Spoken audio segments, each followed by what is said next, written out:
Köszönjük szépen Radics Giginek.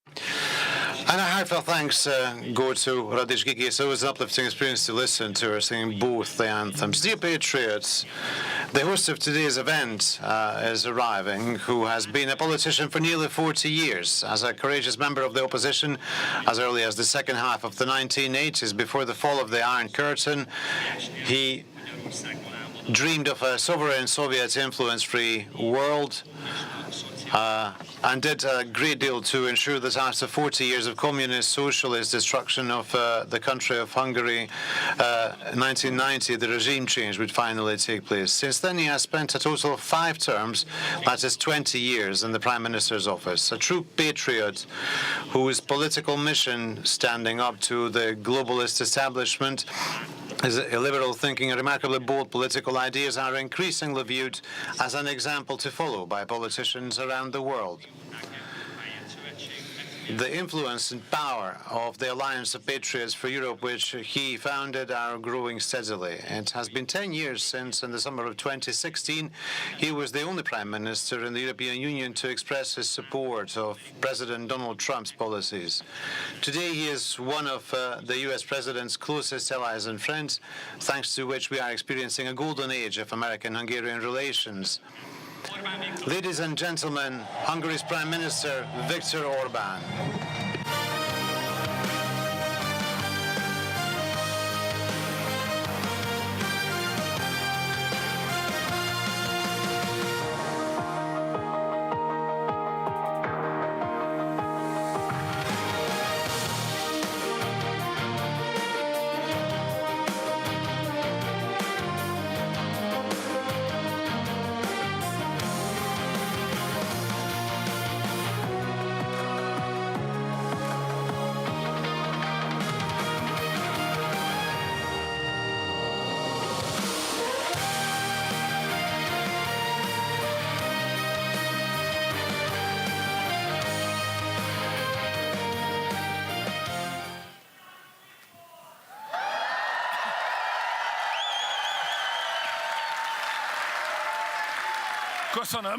Well, thank you.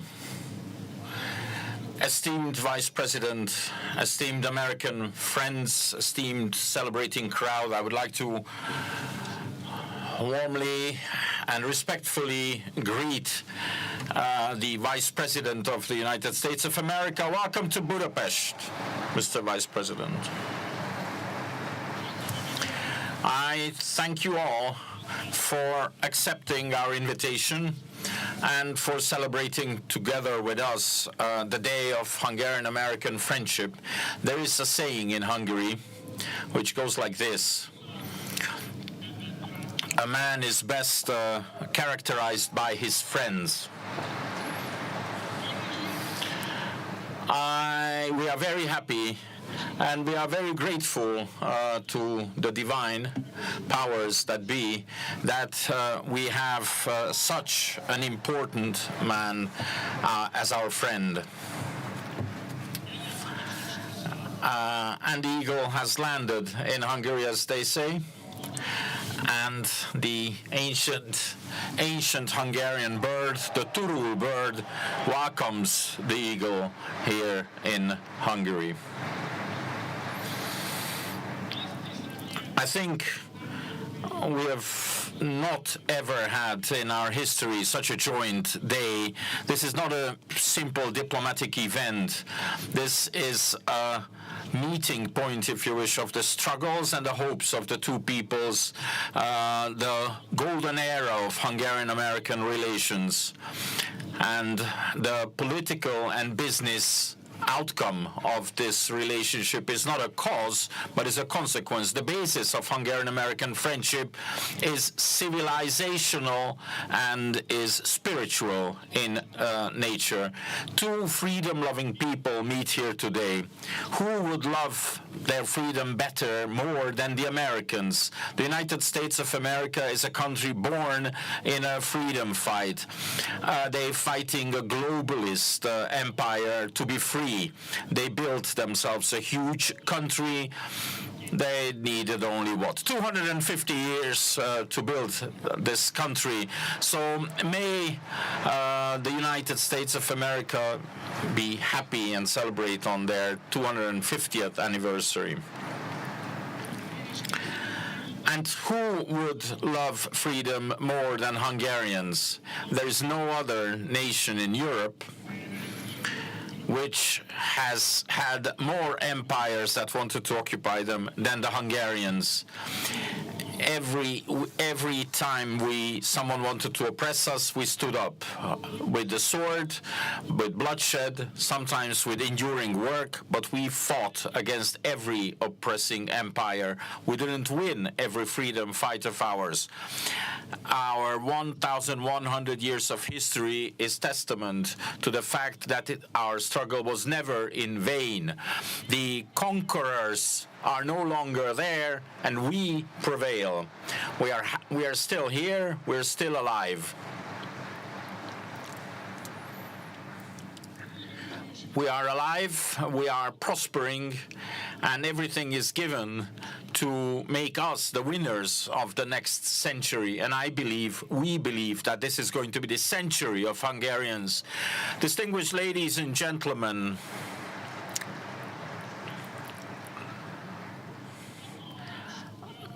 the distance between America and Hungary is huge. It's an ocean that separates us. And despite this, the freedom struggles of the two nations bind us together. In the American War of Independence, Mihály Kovács was a hussar officer who organized the cavalry of the Continental Army. Lajos Kossuth was celebrated in America. After World War I, our country was occupied by looting countries. Harry Hill Benthold, American general, defended the Hungarian National Museum and thereby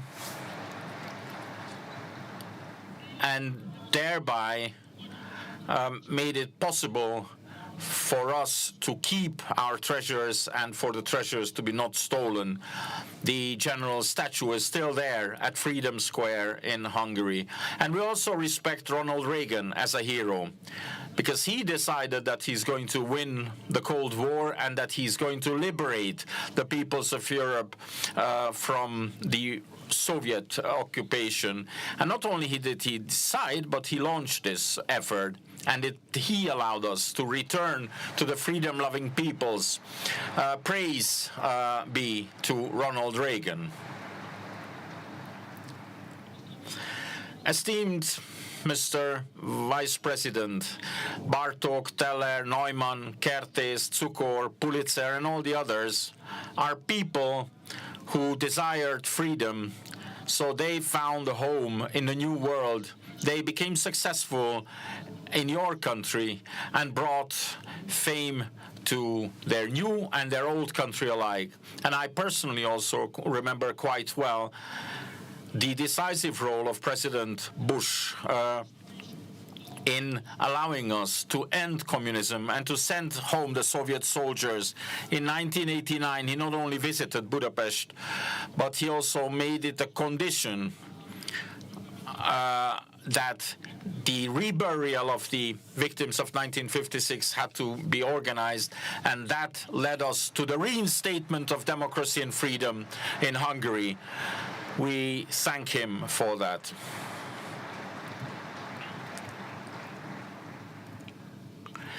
Distinguished ladies and gentlemen, Americans and Hungarians, their friendship has endured even in those difficult years when American Democrats wanted to turn the 1,000-year-old Christian Hungary into a leftist progressive country. However, one cannot fight the laws of physics.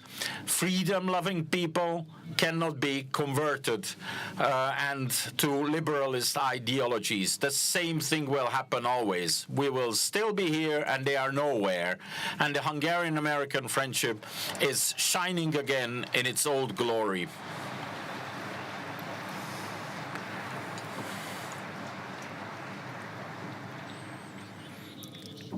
distinguished Hungarian and American patriots, we are grateful to President Donald Trump for this pivot. He was the one who ended the power of globalist forces driven by ideologies and announced the era of strong nations. He was the one who turned on the power of the progressive elite, who called all the patriots of the world to arms by saying, it is not a sin to be patriotic, it's a virtue.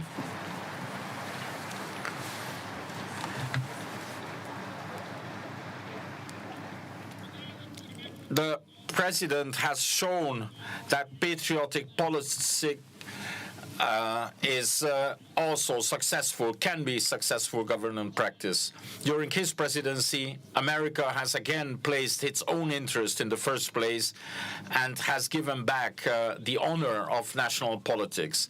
His economic patriotism has protected jobs, brought industry back home, and has proven that globalization is not an end in itself. He ended illegal migration.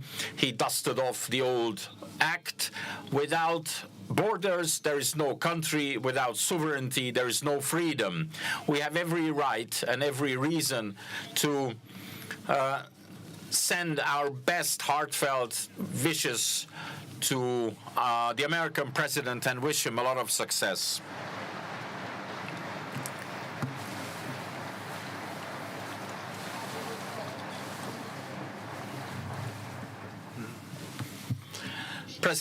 The success of President Trump also is sending a message to Europe that national interest will not isolate but will reinforce. A nation has shared objectives: to be strong, to be independent, to remain free. We will not allow others to decide on our fate. We will implement our own plans. Our government has been waiting for this moment since 2010, and it was excruciatingly difficult to fight the Brussels and Washingtonian progressives. Your victory, Mr. Vice President, was almost like a resuscitation, and we actually seized the opportunity. While Europe was still reeling from the result, we already placed down the basics, the foundations of our cooperation. In politics, you not only need to be courageous, but you also need to be good in timing.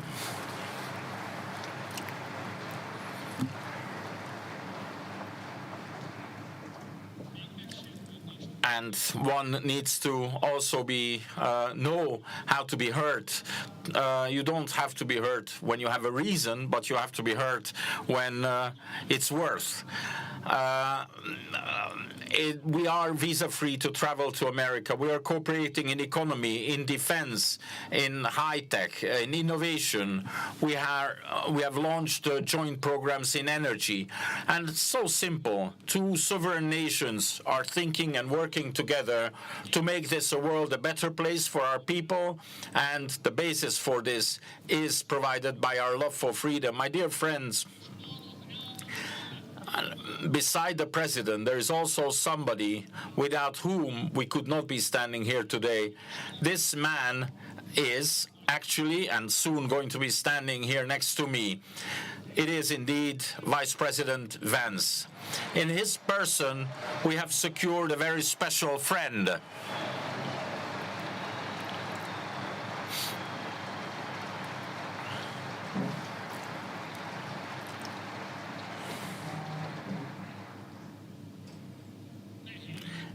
It is difficult to understand us Hungarians.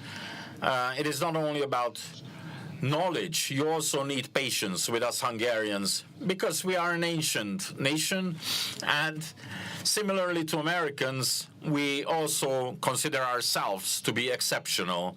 There's a lot of things we know, and we have huge loads of experience. We consider it only natural that everybody should understand what is evident to us.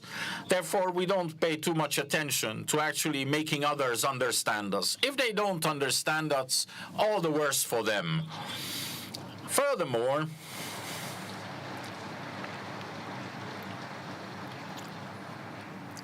Furthermore, we also insist on our mistakes. We are insistent that it is easy to make friendship with perfect people. If we are not good for somebody the way we are, well, it's their loss. So it is not easy to be friends with us Hungarians.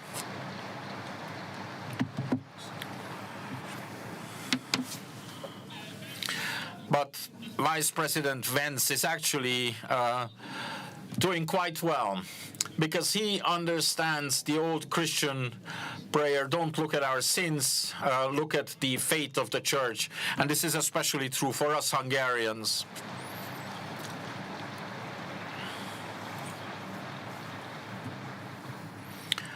Distinguished ladies and gentlemen, Vice President Vance already wrote how progressive liberalism is turning its back on the problems of simple people when it was not PC to talk about it. He wrote his book that even if there is this false social sensitivity, in the end, the left will always attack its own nation. And we know that. We've been there. We've done that. But there's also a liberating political thesis that we know from him. He once came to Europe, and as one of the Westerners among the Europeans, he said the following: Europe is facing dangers from within. Europe is not going to be defeated by an external enemy, but by an internal one. And with this, he wrote history.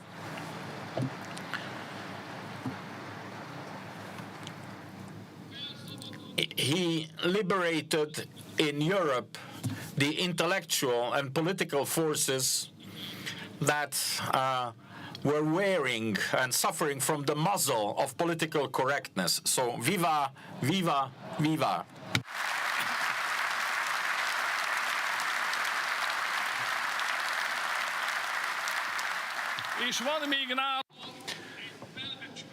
And he is in possession of fearful knowledge, or rather a life instinct. From a great distance, he notices if foreigners, aliens, want to intervene into elections, and that is why he leads the commission investigating into these interventions, because interventions are made here and elsewhere. We have seen that in the United States. We pay attention too, and if we add up what we have seen, then that might not be a nice image on the Ukrainians. Mr. Vice President couldn't have come to the better place, and I recommend everyone keep their hands off Hungary.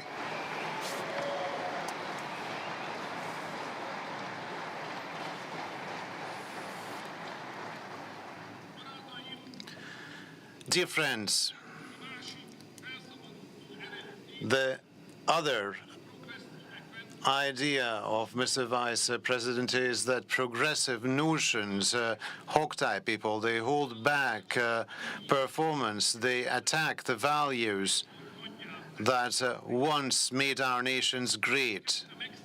He started organizing the intellectual homeland background, which is capable to place the renewal of the United States on a stable foundation. That is how we Hungarians entered the picture. We ourselves also fought with our progressive liberals who held back the performance of Hungarians. Our solutions are also similar: God's family, homeland, and of course work, labor.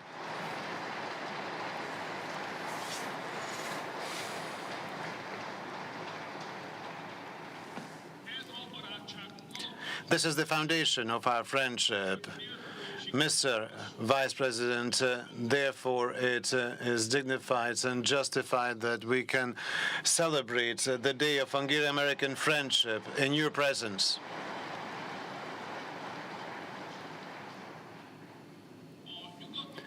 My friends,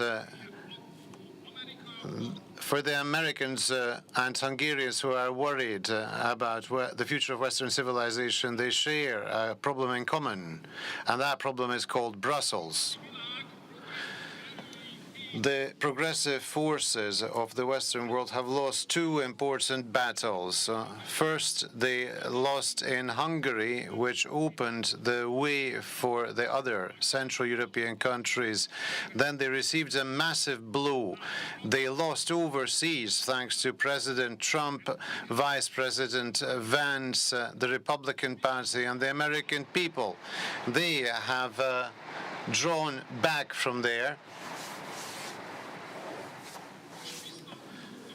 They have drawn back from there, and they have established themselves in Brussels. They have received countless blows, yet their power remains fearful. They are capable of preventing Europe from returning to the path of common sense and traditional values. Progressive ideologies keep the originally Christian foundation, European Union, tied up. Brussels calls for gender ideology, woke, and migration, and they wish to make that the organizing force of Europe. They are persecuting their political opponents.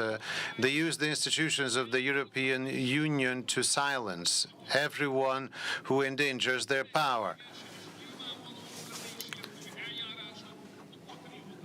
There are ridiculous and openly unlawful procedures against the patriots. There are persecutions by intelligence services, and there's impotent governance. The continent slowly but surely will get crippled. Still, they want to continue the war in Ukraine. They say that they will support the Ukrainians till the very end. They don't even make a secret of it. Their dream is to send their own young to the Eastern Front under the flags of the European Union. Now, when the energy supply of the world is about to collapse, instead of peace, they introduce new and new sanctions. This is more than just being irresponsible. It is equal to suicide. If this continues, first, the energy prices will skyrocket, and after that, the European reserves will be depleted. When the Ukrainians blew up the Nordic stream, they shut a blind eye. And now that the Ukrainians have imposed an oil blockade on Hungary, Brussels does not represent us, but is in favor of the Ukrainians. And we should have no doubt they wish to make the attempted attack against the Turkic stream as ridiculous. We are being sanctioned because alone in Europe we pointed out the self-destructive policies of Europe and the games played by the Ukrainians. We suffer €1 million a day in sanctions and penalties because we protect our borders. There are procedures against us for protecting our children from gender ideology. We are under daily attack because we follow the rules of common sense in economy and commerce. Distinguished ladies and gentlemen, the years ahead of us will not be easy. Europe is threatened in parallel by a financial and energy crisis. If Europe does not change, they will be losers of both crises. And no matter what a wonderful heritage we have, the Western world will tumble down in history, and therefore we freedom-loving Americans and Hungarians have to join forces. We must save Western civilization, and for that we must fight the progressives in Brussels. We must close the Russian-Ukrainian world, and we must resolve the energy crisis.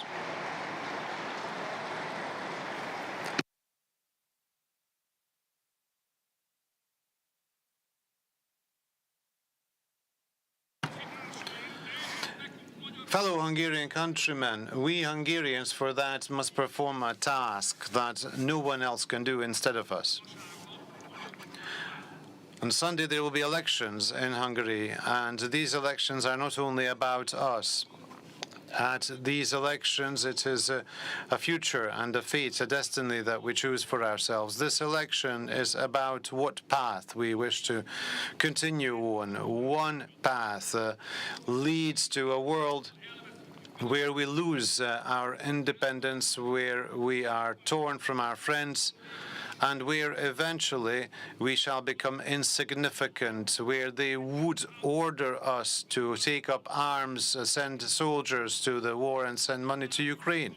But there is another path. The other path is the path of freedom, the path of a world where we can stand up as a pride nation in our place set out in destiny, where we can build the 21st century Hungary successfully and freely, where we can do whatever we want, to provide support for families, freedom for Hungarians, and peace for Hungary.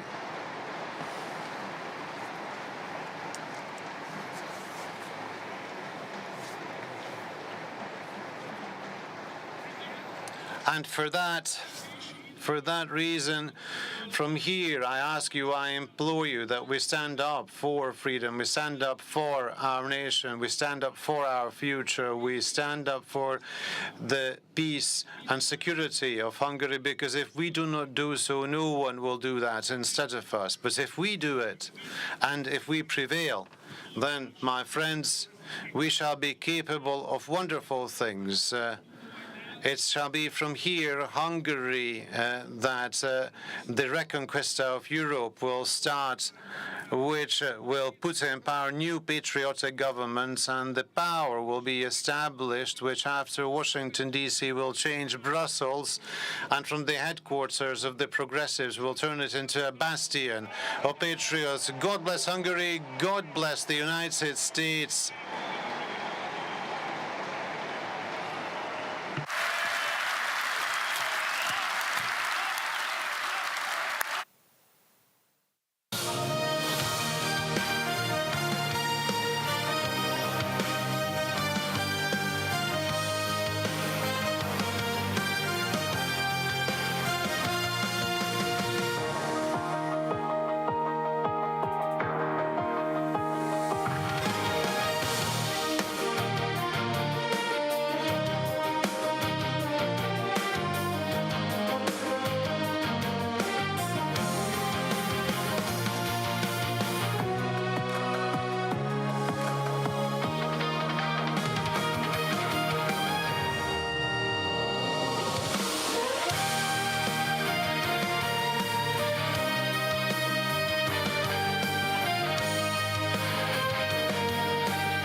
Distinguished patriots, dear guests,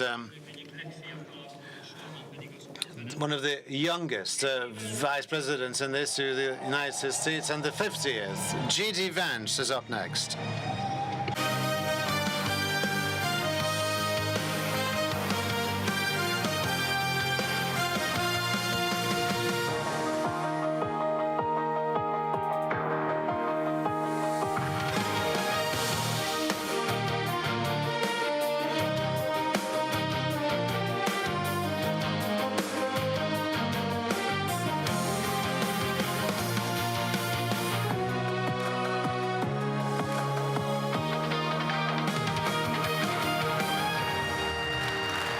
Thank you. Wow.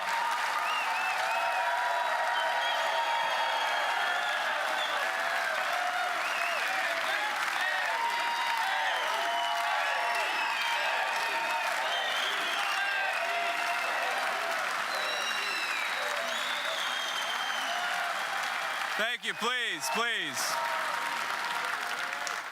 So before I started my remarks, I actually had a special guest that asked that I give him a phone call, and we'll see.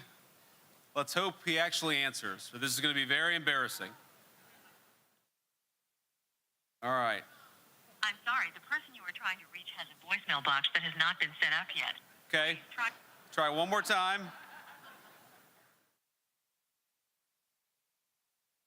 I get a good signal here.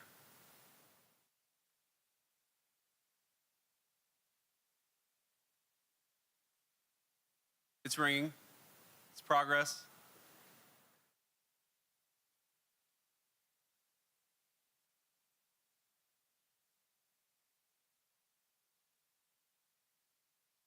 Hello, Mr. President. How are you? Hi. Hey, JD, could you give me a second? I'm just... Wow, that's some... How do you have there, JD? Mr. President, you are on with about 5,000 Hungarian patriots, and I think they love you even more than they love Viktor Orban. Well, I can't believe that. I can't believe that because I love Hungary and I love that Viktor. I'll tell you, he's a fantastic man. We've had a tremendous relationship and he does a job. Remember this, he didn't allow people to storm your country and invade your country like other people have and ruin their countries, frankly. He's kept your country good. He's kept Hungarian people in your country. And he's done a fantastic job. And let me tell you, I like him a lot, but if I didn't think he did a good job, I wouldn't be making a call like this. But boy, that sounds like a big crowd, and that sounds like my kind of people.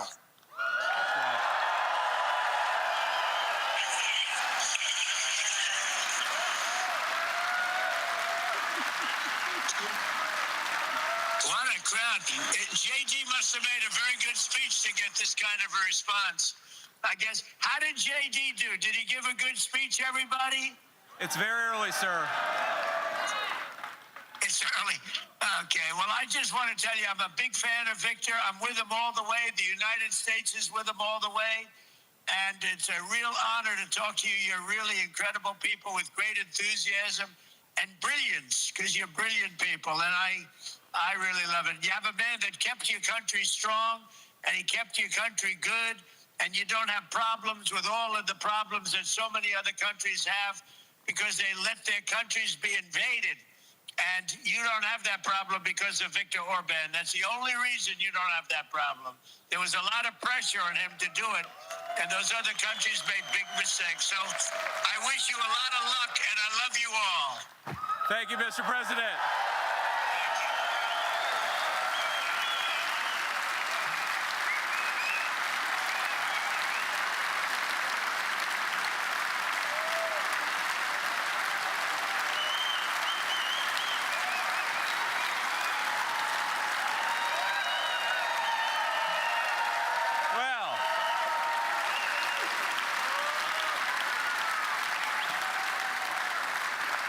It's obviously a tough act to follow, but I'm going to do my best because we have got to get Viktor Orban reelected as Prime Minister of Hungary, don't we?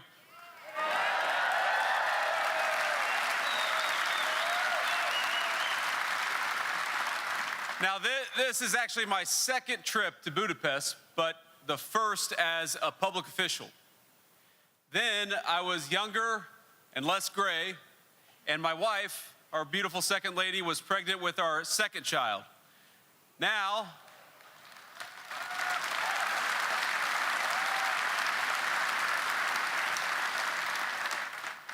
we're back in Budapest. I'm the vice president, and she's pregnant with our fourth.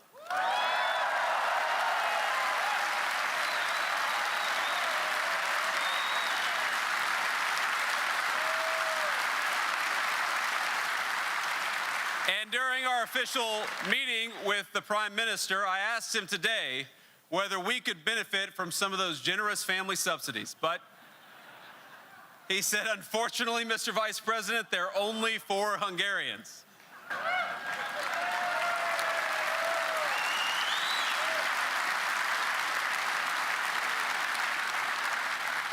Now, we have had a whirlwind of a trip already, but I find myself thinking the same things on this visit that I did during our brief vacation here as a private citizen a few years ago.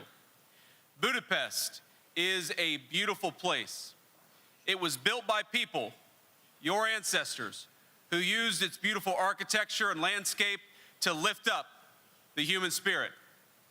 And it's an honor to visit as relations between America and Hungary have reached new heights. an exciting era of new ties on everything ranging from energy security to business and trade cooperation to closer cultural bonds. So I want to say, my friends, thank you. Thank you for hosting me, and thank you for being a great friend of the United States of America.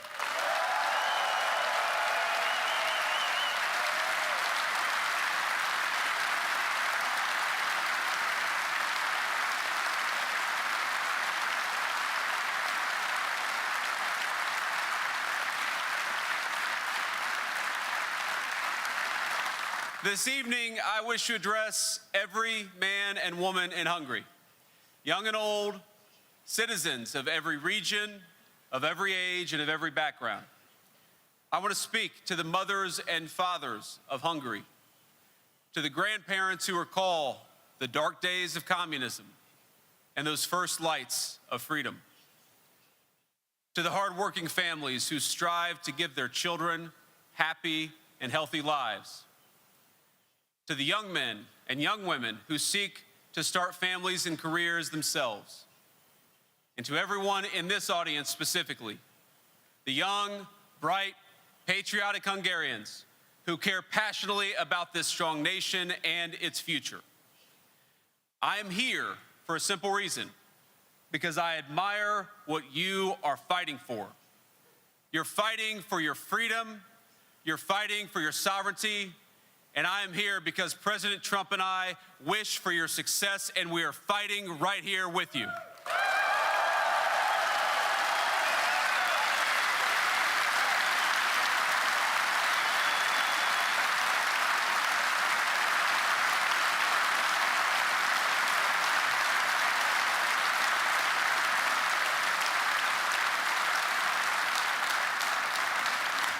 We want no more and we ask no more than to be allies against those who seek to push Hungary down.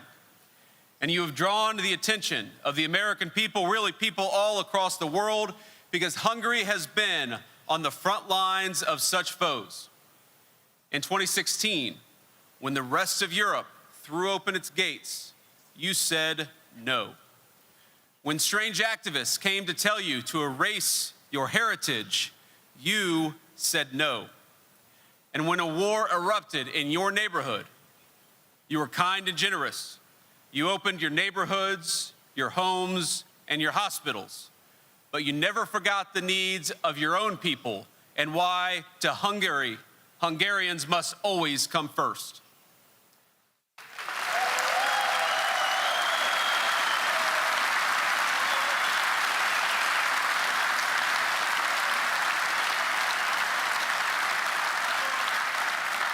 And for all these reasons, the President of the United States, the Vice President of the United States, and the American people, we admire you. And we want you to make a decision about your future with no outside forces pressuring you or telling you what to do. I'm not telling you exactly who to vote for. But what I am telling you is that the bureaucrats in Brussels, those people should not be listened to. Listen to your hearts. Listen to your souls, and listen to the sovereignty of the Hungarian people.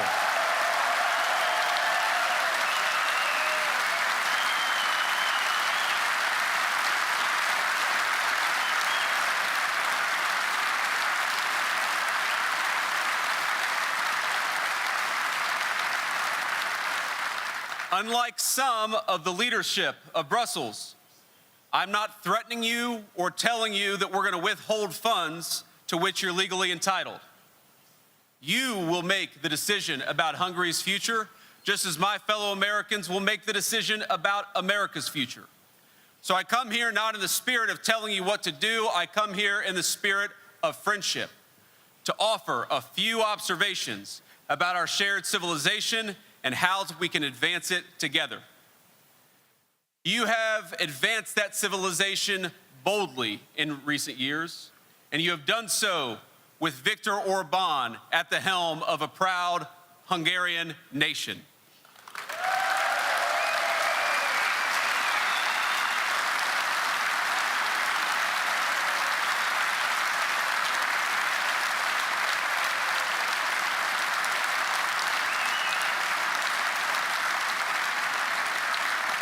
But boldness, we know this, boldness attracts naysayers. And that is something I want to talk about for a bit. A shared threat from within that both of our nations face. I speak, of course, of a far-left ideology given quarter in university circles, in the media, and in our entertainment industry, and increasingly among bureaucrats on both sides of the Atlantic. Now, its followers don't see Western society as flawed, yet worthy of reform. Instead, they view the very foundations of our shared civilization as illegitimate. In Western history, they don't see a proud tradition, they see only injustice. In our borders, they see exclusion and racism. In Christianity, they see not liberation, but oppression. And in the family, they see constraint. Their most radical members, of course, tear down monuments to our national heroes or throw buckets of fake blood on precious artworks in museums. They stage assassinations of law enforcement officers. They set fire to churches. They declare they're never going to have kids lest they increase their carbon footprint. But we, of course, we see something different, my friends. We defend our borders because we know that it's the most vulnerable among us who suffer when our streets are given over to chaos and violence. Some of them call themselves feminists, pretending they care about women. Yet it is their policies that have seen an explosion of migrant crime and sexual assault against the very women they claim to protect. We believe in energy security because we don't want the least of us to be unable to afford to heat their homes or to drive themselves to work. They say they care a lot about corruption. They take it very seriously. But they turn a blind eye to the corruption of Brussels, which has seen bureaucrats become millionaires by threatening and cajoling the sovereignty of the people across this beautiful continent.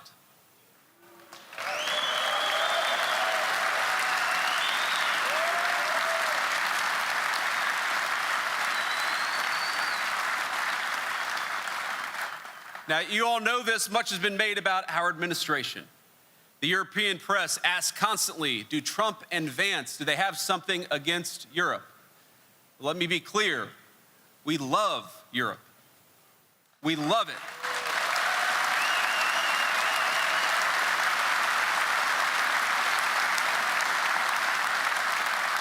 How can we not? We were birthed from this continent, the United States of America. We love its people. We love its culture, we love its beautiful architecture, and we love the amazing history of this continent. But because we love this culture and these peoples, we reject the faceless bureaucrats who would drive your energy costs through the roof and open your country to millions of unvetted foreigners in the name of progress.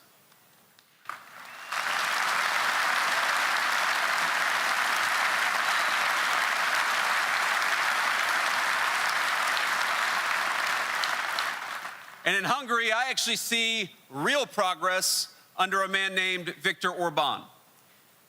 I see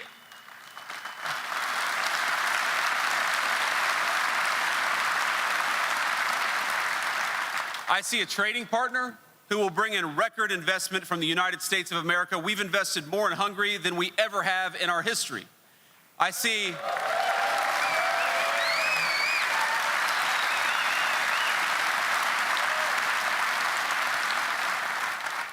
clean streets where people of different faiths and tourists of all nationalities can enjoy a drink or a nice walk in safety and security. I see a government that invests in its own people, in promoting families, creating good jobs, and building an education system that teaches love of country rather than hatred of civilization. And most of all, my friends, because I'm the Vice President of the United States, I see what the bureaucrats hide from many of you. Energy costs are higher in almost every country in Europe than they are in Hungary. That's because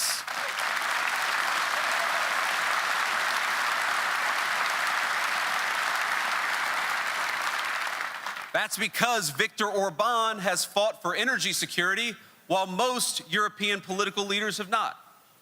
I see the way those same leaders sneer at the normal, God-fearing people of Hungary.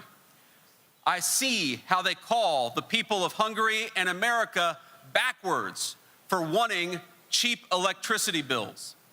I see the way they look down on peacemakers like Viktor, a man who has done more than any leader in Europe to bring about a successful resolution to the war between Russia and Ukraine.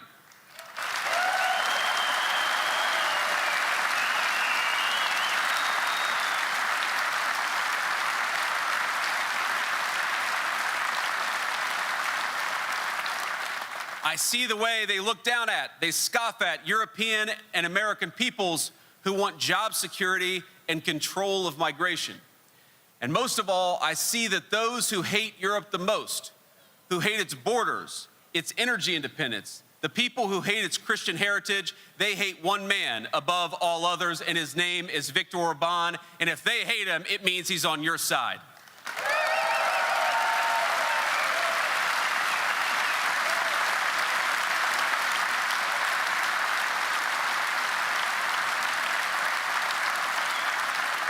And to them, I'm going to say the reason you hate Viktor is because he is for the people of Hungary. And I stand here today because President Trump and I stand with Europe. We stand for sovereignty. We stand for Hungary. And we stand shoulder to shoulder with the man who has done more to defend those values than anyone else, Viktor Orban.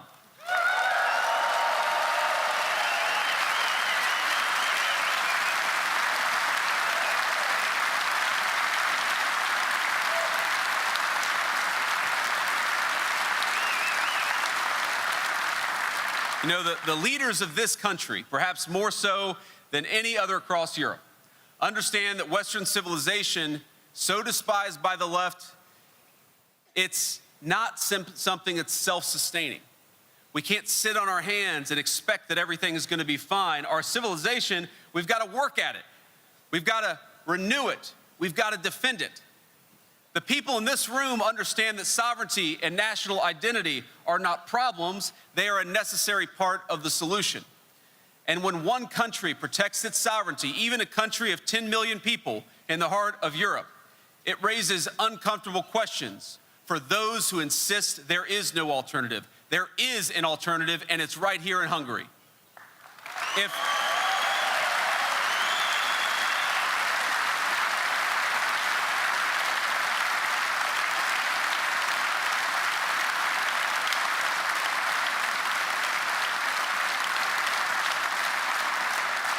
Think about this. If Hungary can secure its own borders, others can do the same thing. And if they do not, if they fail to control migration, that is by choice. If Hungary can place its own workers first, there's no reason that its neighbors can't do the same. And when they do not, that too is a choice. Viktor and this entire political leadership, they become a target of the bureaucrats because he shows that real sovereignty is possible. He shows you can be pro-Europe, you can be pro-America, and you can be pro your own people, and he's showing it in spades.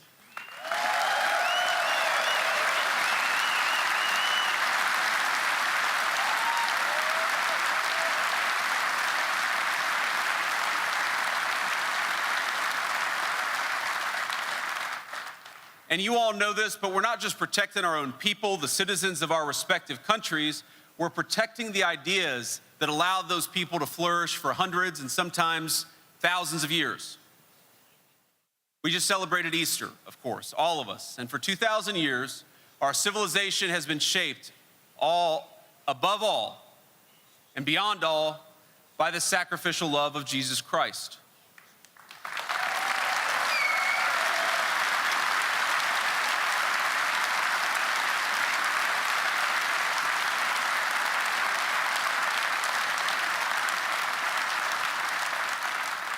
Built upon the laws of Moses and the laws of Rome, and that society has produced not oppression, but the most free, tolerant, and prosperous societies in the history of humanity. Concepts like God-given natural rights, a sense of duty to one's neighbors, an obligation to protect the weak and the vulnerable, a belief in free will and individual conscience, No set of ideas has brought mankind closer to universal human dignity and flourishing. From them, from those principles that founded our civilization, everything else flows.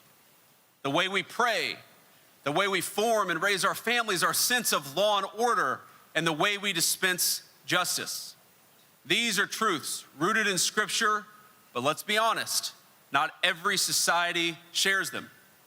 Because our civilization, while I believe it's universally true, it has not been universally adopted.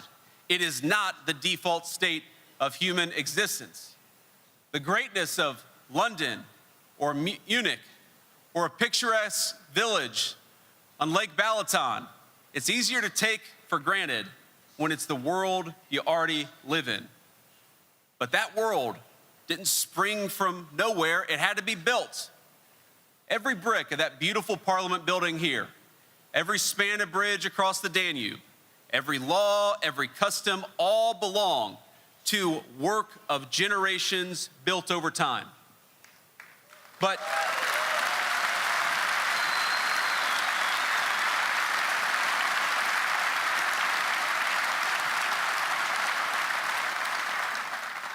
what's been built over generations can be undone in a single lifespan.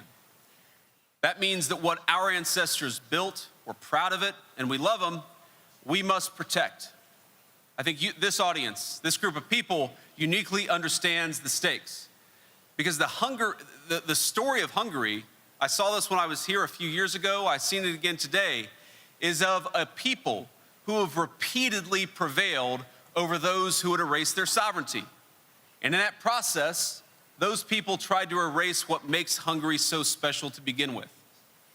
Now, most recently, of course, that came in the form of communism, a lie that took the noble pursuit of equality and claimed it could be enforced by gunpoint. That's no coincidence, and you all know this better than I do, that once in power, the communists in Hungary set about dismantling every institution that gave this great nation its character. They shuttered churches, they rewrote history, they framed 1848 not as a national revolution, but as a mere prelude to a Marxist struggle. And they didn't do it all at once. They did it piece by piece. What they themselves called slicing the salami, removing one by one the institutions that anchored Hungarian life. But ultimately, thanks be to God, the spirit of King St. Stephen prevailed in this nation.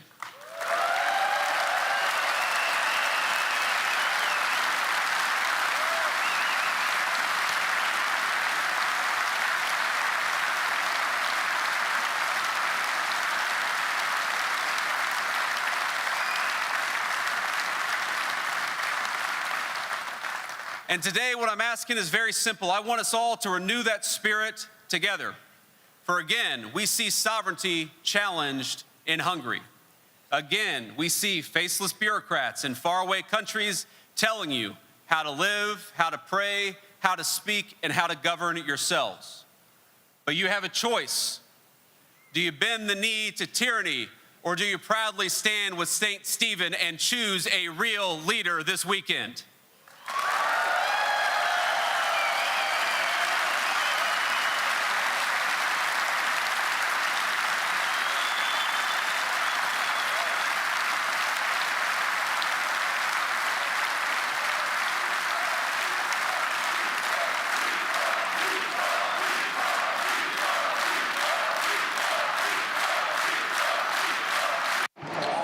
And the crowd is chanting encore. We're talking about a leader who feels real pride in this place, in its history, in its culture, and in its way of life. A leader who will fight to preserve those things while also building a better future. Because the real divide in our time it's much more fundamental than partisan labels or specific policies. It's fundamentally between those who believe in the future and those who do not. Across the West, we've got a small band of radicals, people who do not believe in the future and are often the very people who so wish to govern us. It's kind of weird. If they don't believe in the future, why do they want a life in politics? Yet they speak not of renewal for our nations, but management. They're not trying to build a great future. They're trying to manage the decline of the greatest civilization in the world. Some of them say things like human beings are no more than pollution upon the earth. They look at our cultures and our borders. They look at the very idea of a nation and ask how we can get rid of them. Every position, I believe, flows from this fundamental error. They reject mothers and motherhood, fathers and fatherhood in the name of liberation. They condemn children to mutilation and sterilization in the name of gender care. And they practice institutional murder in the name of, quote, end of life planning. And if you dare speak up about it, they will fight using the modern tools of social media to silence you through censorship.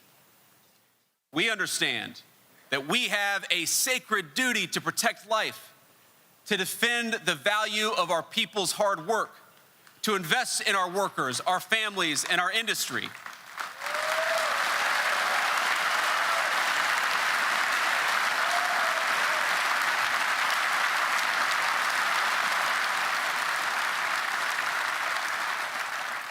And to make it easier to build a life that is affordable for all of our citizens. We are committed to our future because we are committed to the very idea of our people. We're committed to the idea of life itself because it is a gift from God and we never forget it. Now that's why I'm here.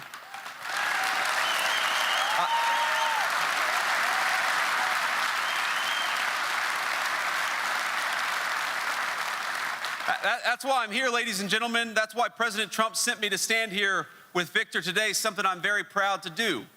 Because I believe our nations are incredibly capable of greatness when we come together. Our work is not zero-sum. Indeed, it cannot be, because our goal is always to build a better life for our people. These bureaucrats, they've given us a false choice. Think about this. They tell us that the options are between isolation and globalist integration. They have framed their project as the inevitable future, even as their very institutions stagnate and crumble. But we know there's a better way. Cooperation between countries with shared values and parallel destinies. That is the story of Hungary and America, and we're going to keep fighting for it.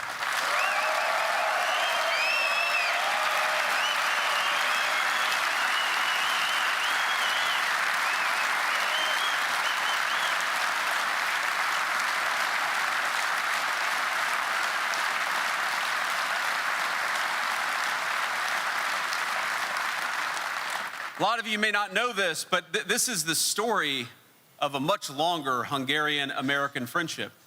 When my own country sought its independence 250 years ago, almost to the month, it was a Hungarian soldier by the name of Michael Kovács who helped found the first American cavalry units, ultimately giving his life in our struggle for independence against the British Empire. A generation later, Americans welcomed Louis Kossuth, the hero of 1848 and the father of Hungarian democracy.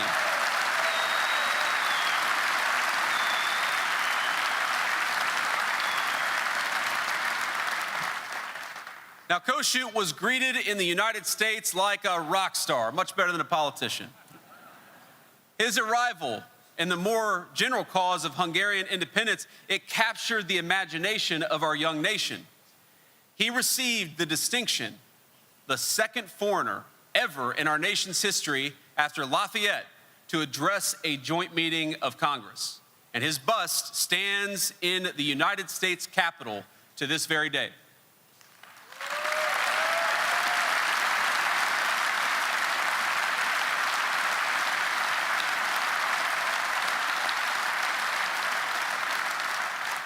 Now, during that trip, I didn't realize this until a few days ago, that during that trip to the United States, Kossuth visited my home state of Ohio to make his case for Hungarian independence.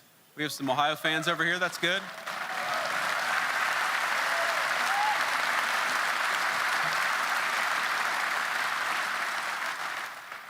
Before the state legislature in Columbus, Ohio, he declared, quote, "The spirit of our age is democracy.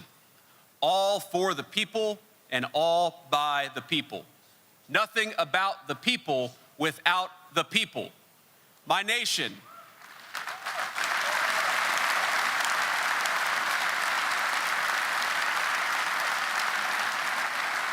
He went on, my nation will rise, called to resurrection by the eternal principles of the law of nature and of nature's God. Even then, this great Hungarian patriot was aware of the intimate link between sovereignty, between self-government, and between our divine creator. And I'm proud to say that according to the history books, the part of the country that gave him the proudest reception and the biggest reception during his entire time in America was my hometown of Cincinnati, Ohio.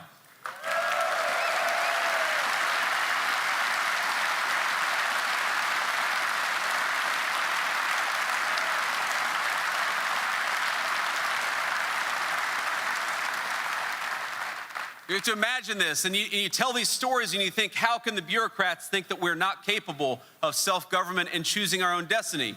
Because when Kossuth came to Cincinnati during his tour of Ohio, there were railroad tracks lined with citizens, delighted to behold Hungary's great freedom fighter. Reportedly, 100,000 of them showed up just at his one stop in my hometown. And the affection, I gotta say, I'm a little biased here, the affection was mutual. The people of Cincinnati, Kossuth said, quote, changed a wilderness of primitive forests into an immense city, of which there exists a prediction that by the year of our Lord 2000, it will be the greatest city in the world. And no offense to Budapest, but I think he's right about that.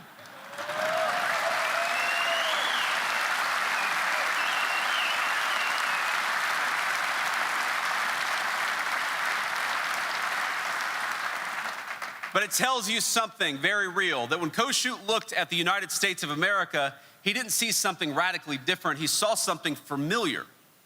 In our nation, he recognized the same forces at work that were shaping Hungary.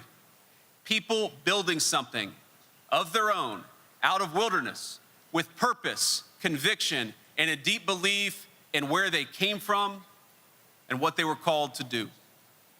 And standing in Cincinnati, he saw something in America that he believed was just the beginning. The West, he exclaimed. There you can see the cradle of a newborn humanity. It was true then, and it's still true today.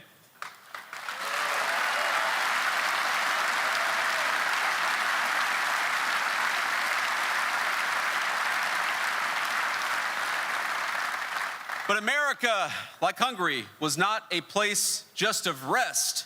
It was built around the idea of creating and renewing. And those early Americans, like the heroes of your own nation, took that inheritance and they shaped it into their own. They added to it. They fortified it. They passed it down to their children and to their grandchildren, who then did the same, with the expectation that generations later, those grandchildren would carry it forward. On his fateful trip to America, Kossuth announced that Hungary was to become, and this is perhaps my favorite quote, the cornerstone of national independence on the European continent. This guy was a prophet.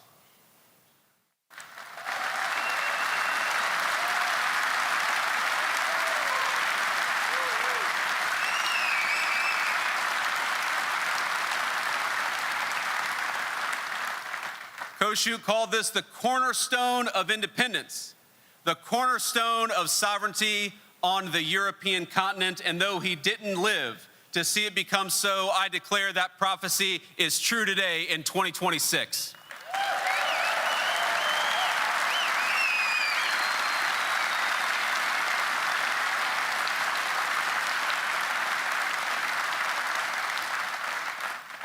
Now, under Viktor Orban's leadership, you have held on to the civilizational goods that make a country worth living in the first place. Sovereignty, prosperity, history, a sense of national community, the redemptive nature of bringing new life and new families into the world. This is an awesome and difficult responsibility, because across much of the West, there's a growing uncertainty about whether these things matter or whether they're worth fighting for. But not here. You have stood up to the bureaucrats. You have stood up to the nihilists. And now I wonder, will you do it again?